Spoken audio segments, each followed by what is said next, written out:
Welcome back to another episode of Rock Boys Football. Some massive news coming out of the recruiting trail for the USC fans as five-star quarterback Julian Lewis officially reclassifying to the 2025 class. And I think for a lot of USC fans who've been following the recruiting trail, this was largely expected news.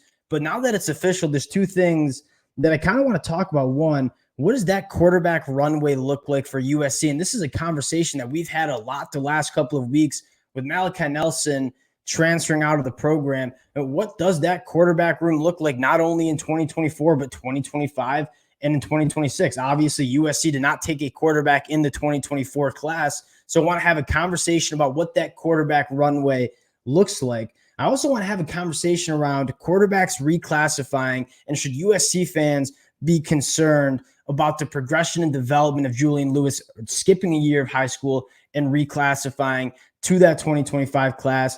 Before we get into it, just want to say thank you to you guys and a shout out to the USC fans. This has been a program that, whether it's transfer portal, whether it's the high school recruiting trail, whether it's the defensive coaching staff changes, the amount of support you guys have shown the boys has truly, it's been amazing. Cannot thank you guys enough. All the fight-ons in the comments section, that stuff means the world to me. Appreciate y'all. If you guys do enjoy the content, consider subscribing to the channel. And without further ado, I want to get into Julian Lewis, and I want to have a quick conversation on, should USC fans be concerned about the development of Julian Lewis skipping a year of high school? And I think the short answer is no.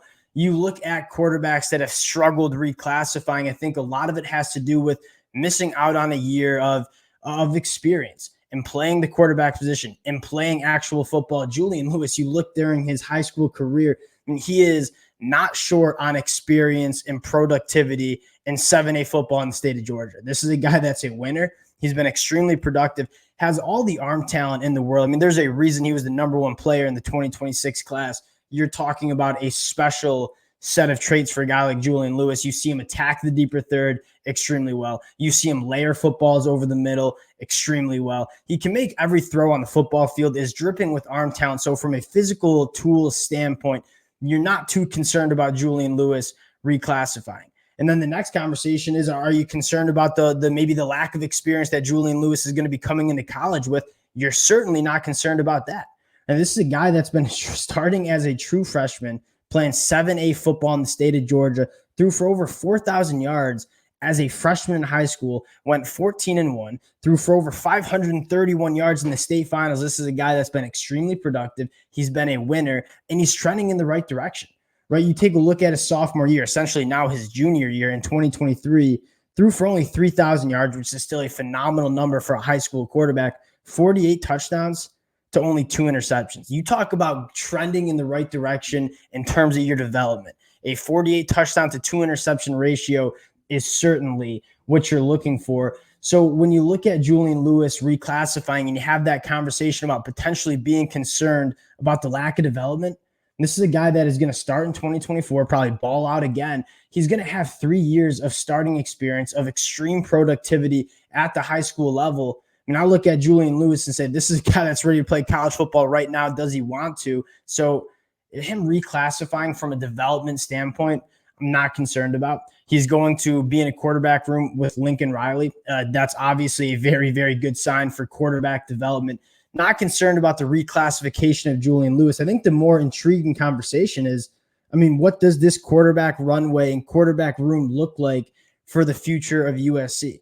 And I think Jaden Mayava coming over from UNLV was a massive get for USC, because you look at that quarterback room heading into 2024, I think Miller Moss is going to be the guy. From what we saw against Louisville, it's hard to see Miller Moss not being extremely good for USC in 2024, and he'll potentially have another year. He's going to be a redshirt junior. You have Jaden Mayava, who's going to be a very capable backup. And when we talked about Jaden Mayava committing to USC, there was 2 things that really excited me. One, I mean, he's a guy that has a ton of experience, has won a lot of football games at the college football level coming over from UNLV.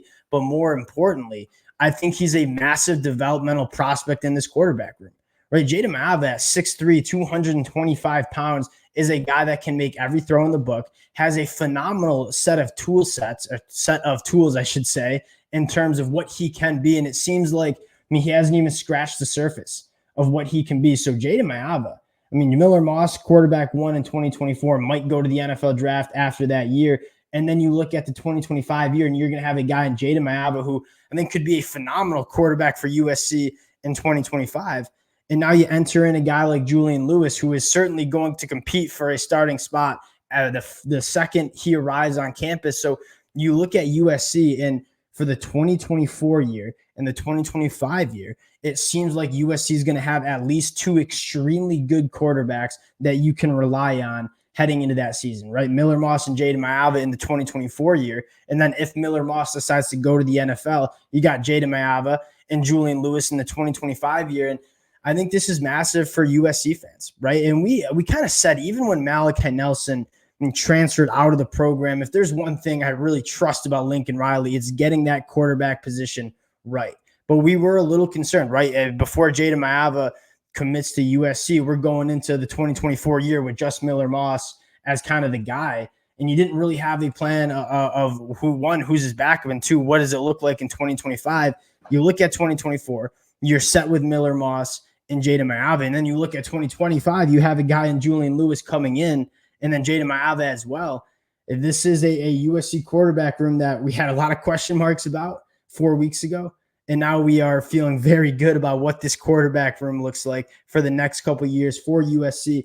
I think it's massive to get Julian Lewis coming in the 2025 class. And another thing I'll note before we kind of round this conversation out is when you have your stud five-star quarterback locked in as USC begins to go out on the road and start recruiting that 2025 class, it's massive to have a guy like Julian Lewis committed to this program. Right, you look at when Arch Manning committed to Texas and all the talent that kind of gravitated to a guy like Arch Manning. I think Julian Lewis is going to command that kind of gravitational pull. So you're a wide receiver, you're a running back, you're looking at where do I want to go play my college football? I want to make sure I have an offense and a quarterback that is going to be able to get me the football. I mean, Julian Lewis is that guy. So you're a five-star wide receiver in the 2025 or 2026 class, and you're looking at this USC program and saying, yeah, one, I trust Lincoln Riley with the offense. Two, you got Julian Lewis going to be throwing me the football. You feel pretty good about it. So I think this is not only massive for the USC quarterback room and what it looks like for the next couple of years, but I think it's a massive kickstart to Lincoln Riley in his efforts in the 2025 high school recruiting class. Really big news, expected news, but I think there were some things I wanted to talk about. Appreciate you guys as well for rocking with the boys. A short one, but wanted to keep you guys updated on what's going on. If y'all do enjoy the content, again, consider subscribing to the channel. Thank you guys so much for all the support, and we'll talk to y'all later.